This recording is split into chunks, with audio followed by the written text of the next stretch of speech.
Gen জি বিক্ষোভ দেখিয়েছে মানেই দেশবিরোধী নয়। চোখ বন্ধ করে জেন জিকে ভরসা করা যায়। সিস্টেমের খোল নলচে বদলাতে বিক্ষোভ আন্দোলনও দরকার। পড়ুয়াদের প্রতিবাদের অধিকার আছে, বার্তা দিলেন সংঘ প্রধান মোহন ভাগবত।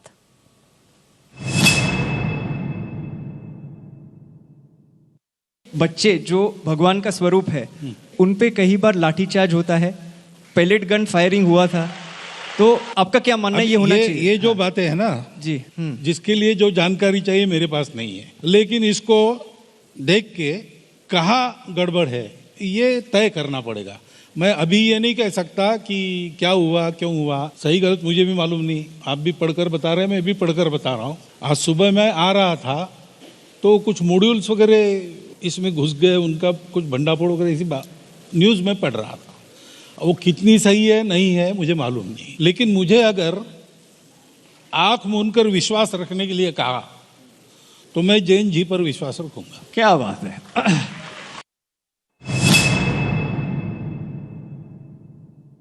आपने बोला कि प्रोटेस्ट पर्टिकुलर डायरेक्शन में करना चाहिए, पर्टिकुलर मैनर में करना चाहिए। कई बार ऐसे भी लगता है कि प्रोटेस्ट पे हम निकल आए तो लोग हमें एंटी नेशनल बुला देंगे, लोग हमें बोलेंगे saying that this people are agents of some country and so. Jain ji अगर एजिटेशन कर रही है तो एंटी नेशनल तो है नहीं, अपने लोग हैं, अपनी नेक्स्ट जनरेशन है। जी सर, डायलॉग का साथ मैंने बोला अपनापन चाहिए, संबंध चाहिए, वो हमारा संबंध है, उसका रिकॉग्निशन चाहिए, तब ये डायलॉग होता है। वहाँ की बात हमको समझ में आती है, हमारी बात वहाँ समझ में आती है। जैन जी वगैरह ऐसी है ऐसा मैं तो बिल्कुल नहीं मानता। मुझे लगता है कि ये जो नई पीढ़ी है जैन जी जैन अल्फा, ये अभी जो हमारी एग्जिस्टिंग पीढ़ी है उससे ज़्यादा ऑनेस्ट है। अरे वाह, बढ़िया है। और देशभक्ति और सेवा का ऑनेस्ट अपील उसमें चलता है।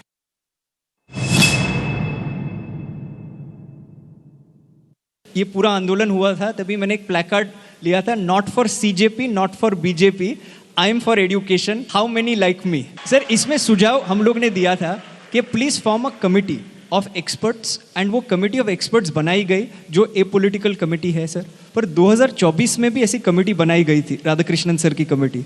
ये कमिटीज बनाते रहते हैं हर सरकार सर, पर सर कोई सरकार ने 6% अब तक एजुकेशन को बजट नहीं दिया है। आपके माध्यम से do you think that the government should pay more attention to education sir? क्योंकि 6% बजट एलोकेशन की मांग तो पुरानी है और हम उसका समर्थन करते हैं। बढ़िया है, हम तो बढ़िया है। एजुकेशन वगैरह में जाने वाले लोग नहीं हैं, लेकिन ये मांग उचित है ऐसा हमको लगता है, उस पर इम्प्लीमेंटेशन होना चाहिए।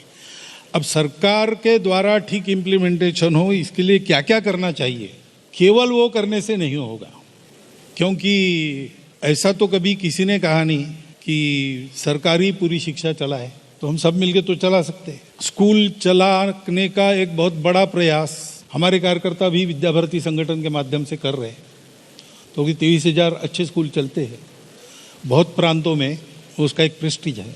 तो ये तो कोई बजट वगैरह के भरोसे नहीं हुआ है, अपने नई पीढ़ी के बारे में चिंता और उसके चलते प्रयास इसी से हुआ है। मुझे लगता है ये स्पिरिट जगाने की आवश्यकता पहली है, बाकी सब अपने आप हो जाएगा। अगर ये हुआ तो जनता में एक मूड बनेगा और कोई सरकार या कोई पॉलिटिशियन जनता को इग्नोर नहीं कर सकता, तो बिना आंदोलन के भी ये हो जाएगा। बिना आंदोलन के भी ये हो जाएगा और 6% बजट मिल जाएगा।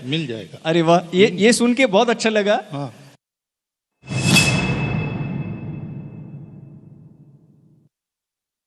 जैन जी ने आंदोलन नहीं करना चाहिए वगैरह ऐसा मैं करूंगा नहीं, लेकिन कैसे करना क्या करना डेमोक्रेसी में इसके तरीके भी बताए हैं। अब कॉन्स्टिट्यूशन हमको जिन्होंने दिया डॉक्टर बाबा साहब आम्बेडकर का, अगर 2 स्पीचेस हमने पढ़ लिए तो ये कैसे करना क्या करना उसका उसमें इंडिकेशन है। हम लोगों को भी ऐसा देखना चाहिए कि अगर जैन जी चिल्ला रही है तो विरोध के लिए नहीं चिल्ला रही, कुछ तकलीफ है इसलिए चिल्ला, बिल्कुल उसको ठीक करना चाहिए। तो डायलॉग होना चाहिए, डायलॉग के बाद नहीं होता तो क्या करना बात की बात है। एजिटेशन जो होना है वो आपके खिलाफ या मेरे खिलाफ न होकर वो सिस्टम करेक्शन के लिए होना चाहिए, करेक्ट, तब सब ठीक रहेगा।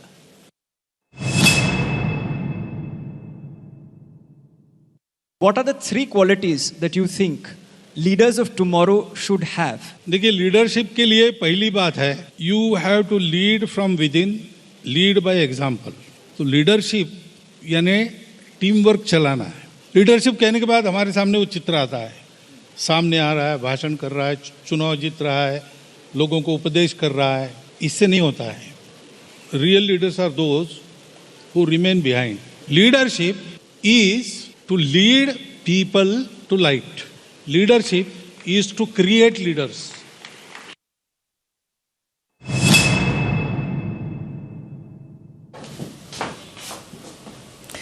প্রশ্নফাঁসের প্রতিবাদেও আমরা ওরা, দিল্লির প্রতিবাদে গরম আর ঝাড়খণ্ডের প্রতিবাদে নরম। প্রশ্নফাঁস কেলেঙ্কারির প্রতিবাদে বিজেপি শাসিত রাজ্যে পৌঁছে যাচ্ছেন রাহুল গান্ধী। সম্প্রতি দিল্লিতে প্রধানমন্ত্রীর বাসভবনের সামনে বিক্ষোভও দেখান তিনি, অথচ রাঁচিতে প্রশ্নফাঁসের প্রতিবাদে তার দেখাই নেই। প্রশ্নফাঁসের প্রতিবাদে দিল্লি, কলকাতায় মিছিল করেছে বামেরাও, কিন্তু রাঁচিতে অনশন মঞ্চের ধারে কাছেও দেখা যাচ্ছে না তাদের। কেন্দ্রের শিক্ষামন্ত্রী ধর্মেন্দ্র প্রধানের ইস্তফার দাবিতে সরব হয়েছিলেন। ঝাড়খণ্ডের শিক্ষামন্ত্রীর পদত্যাগ চাইছেন না কেন? ঝাড়খণ্ডে তো মুখ্যমন্ত্রী শিক্ষামন্ত্রী।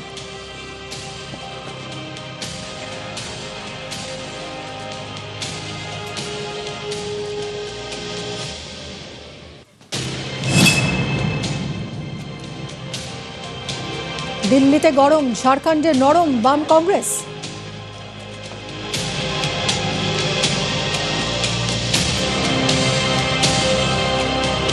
প্রশ্নফাঁসের প্রতিবাদে ছাত্র বিক্ষোভে উত্তাল রাঁচি।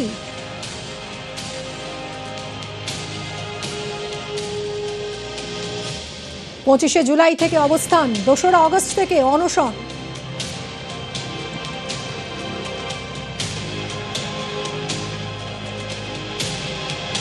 দিল্লিতে সক্রিয় অংশগ্রহণ, রাঁচি কবে যাবেন রাহুল গান্ধী? ঝাড়খণ্ডে তো কংগ্রেস জেএমএম সরকার।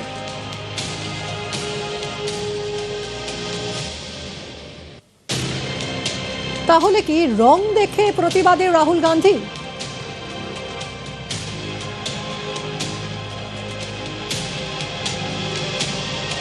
রাঁচি নিয়ে আর কবে পথে নামবে এসএফআই?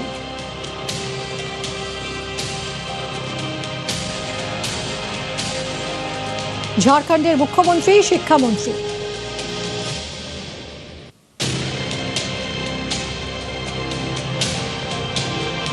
এবার কেন শিক্ষামন্ত্রীর পদত্যাগ চাইছে না বামেরা?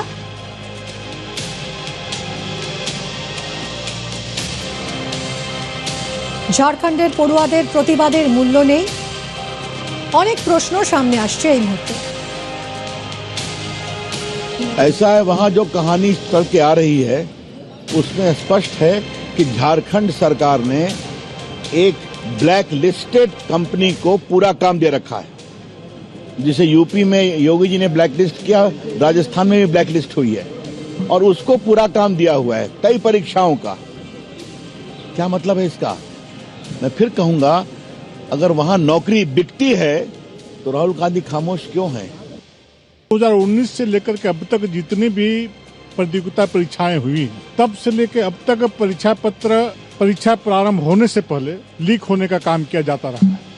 झारखंड की धरती रांची भगवान बिरसा मुंडा के आंगन में, वहां पर हमारे बड़े पैमाने पर छात्रों ने वहां पर अनशन करने का काम किया गया है। कांग्रेस जिसके समर्थन से सरकार चल रही है, वही कांग्रेस है जो दिल्ली में गला फाड़ फाड़ करके हल्ला करने का काम कर रही थी, छात्रों को भड़काने का काम कर रही थी, माननीय प्रधानमंत्री जी के दरवाजे पर जा करके अनशन करने का काम कर रही थी।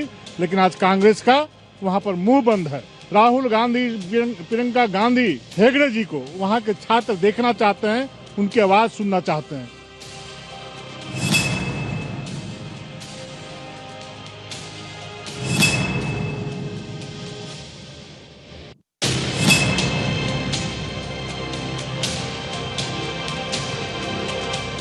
ঝাড়খণ্ডে যদি প্রশ্নপত্র আউট হয়ে থাকে, তার জন্য সেখানকার বিরোধী দল যারা আছেন আন্দোলন করুন, আপত্তি কোথায়? রাহুল গান্ধী কেন গেছেন? রাহুল গান্ধী অ্যাটেনশনটা যাতে সারা দেশের মানুষ দেখতে পান, বুঝতে পারেন, সরকার যাতে টনক নড়ে। কেন রাহুল গান্ধী ওইখানে কেউ অনশন করবে? কেন রাহুল গান্ধী? ভারতবর্ষের মানুষ ভোট দিয়েছে কাকে? বিজেপিকে। আপনি বলবেন রাহুল গান্ধী প্রধানমন্ত্রী হলে রাহুল গান্ধী রেকটিফিকেশন করতেন? পিএসসিতে পশ্চিমবাংলায় কি করেছে তৃণমূলের বাহিনী? নিট পরীক্ষা নিয়ে কি করেছে দিল্লির বিজেপির বাহিনী? যদি একই রকম কাজ অন্য কোনো রাজ্য করে সেখানেও একই রকমভাবে আন্দোলন হবে।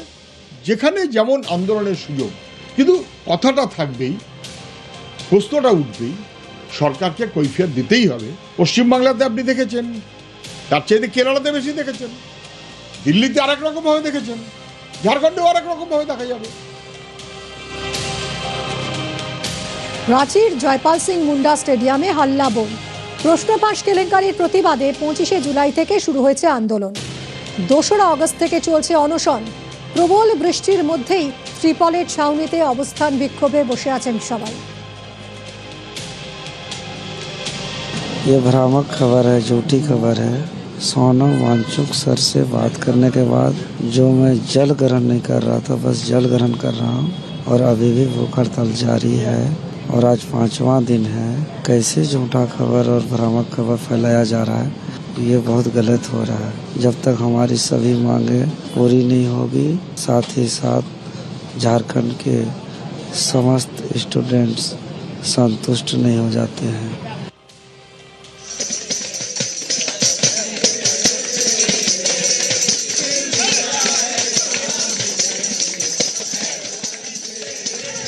আন্দোলনের চাপে আলোচনায় বসতে রাজি ঝাড়খণ্ডের হেমন্ত সোরেন সরকার। আন্দোলনকারীদের 11 জন প্রতিনিধি আজ দেখা করেন মহকুমা শাসকের সঙ্গে। তাদের দাবিপত্র প্রশাসনের হাতে তুলে দেন তারা। প্রশ্ন ফাঁস কাণ্ডে সিআইডি তদন্ত করাচ্ছে ঝাড়খণ্ড মুক্তি মোর্চা এবং কংগ্রেসের জোট সরকার। এখনো পর্যন্ত 19 জনকে গ্রেফতারও করা হয়েছে। আন্দোলনকারীদের দাবি সিবিআইকে দিয়ে তদন্ত করাতে হবে। আন্দোলনকারীরা এও চান যে মুখ্যমন্ত্রী হেমন্ত সোরেন নিজে এসে সবার সঙ্গে কথা বলুন।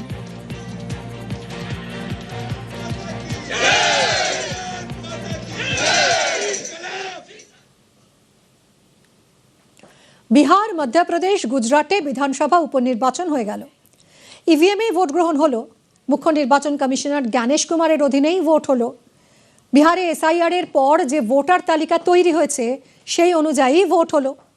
কিন্তু এবার ভোট চুরির অভিযোগ ওঠেনি, নির্বাচন কমিশনের পক্ষপাতিত্বের অভিযোগ ওঠেনি, ভোটারের নাম ডিলিট করে ভোট চুরির অভিযোগ ওঠেনি। কেন? বাঁকিপুরে প্রশান্ত কিশোর জিতেছেন বলে? মধ্যপ্রদেশের দাতিয়ায় কংগ্রেস তার আসন ধরে রাখতে পেরেছে বলে? গুজরাটের মঞ্জলপুরে বিজেপির জয়ের ব্যবধান তাৎপর্যপূর্ণভাবে কমেছে তাই? বিহারের বাঁকিপুর 3 দশক বিজেপির দখলে থাকা আসন। বিজেপির সর্বভারতীয় সভাপতি নীতিন নবীন 4 বার এই কেন্দ্র থেকে নির্বাচিত হয়েছিলেন। তার গড় এটা। সেই আসনে প্রশান্ত কিশোর জিতে গিয়েছেন। উপনির্বাচনের ফলের জন্য জেন জি ফ্যাক্টরকে কারণ হিসেবে ধরছেন বিশ্লেষকরা। আর বিরোধীরা উচ্ছ্বসিতভাবে প্রচার করছেন এটা বিজেপির শেষের শুরু। কিন্তু তারা কি খেয়াল করে দেখেছেন ইভিএম আর নির্বাচন কমিশনকে দোষারোপ করার পুরনো সেই অভ্যাস থেকে তারা সরে এসেছেন? নাকি নির্বাচনের ফলাফল বিজেপির বিরুদ্ধে গিয়েছে বলেই ইভিএম আর নির্বাচন কমিশনের বিরুদ্ধে বাধা গতের অভিযোগটা করা হচ্ছে না?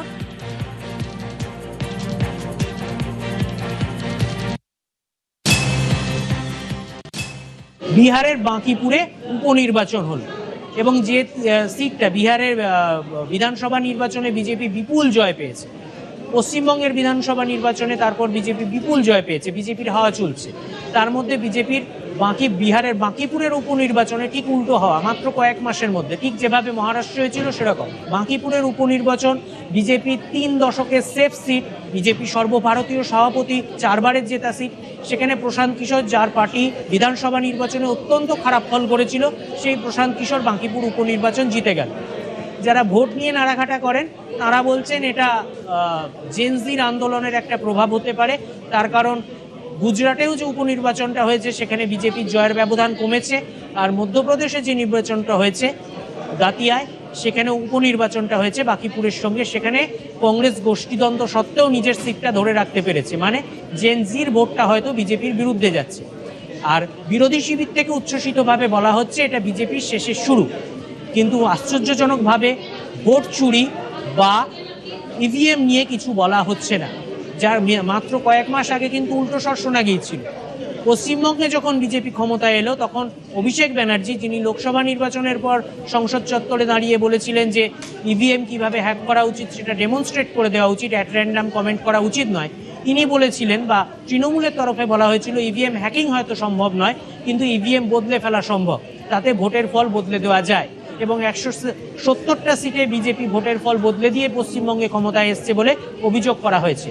কিন্তু বিহারের বাঁকিপুরে সেই নির্বাচন কমিশন সেই ইভিএমে ভোট হয়েছে, কিন্তু যেহেতু বিজেপি হেরে গেছে তারপর কিন্তু আর শোনা যাচ্ছে না বিরোধীদের তরফে যে ইভিএম নিয়ে অভিযোগ। তাই প্রশ্ন জাগতেই পারে যে বিজেপি যেখানে জেতে সেখানেই কি ইভিএম নিয়ে আঙুল ওঠে, আর বিজেপি যেখানে হেরে যায় সেখানে কি ইভিএম সব ঠিক থাকে?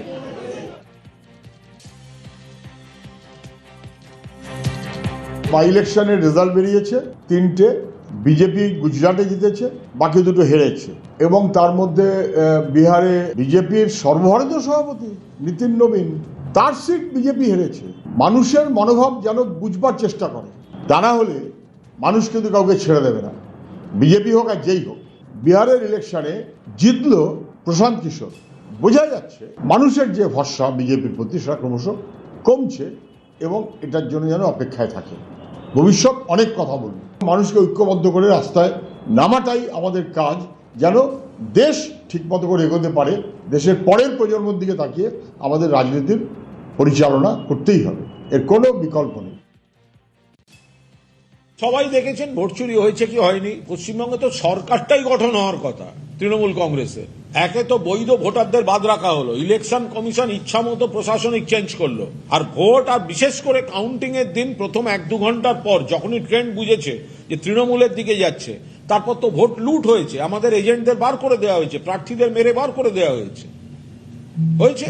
কিন্তু বিহার বা মধ্যপ্রদেশে মানুষ সেগুলো থেকে সতর্ক থেকেছেন, প্রার্থীরাও শিক্ষা নিয়েছেন, কারণ পশ্চিমবঙ্গের এই ভোট লুট এটা সর্বভারতীয় ক্ষেত্রে সবিস্তারে খবর হয়েছে, প্রতিবাদ হয়েছে, সবাই তার থেকে শিক্ষা নিয়েছেন। ট্যাম্পারিং বা ইভিএমে গোলমাল করা কিংবা বুথ দখল ইত্যাদিতে বিজেপি বিশ্বাস করে না।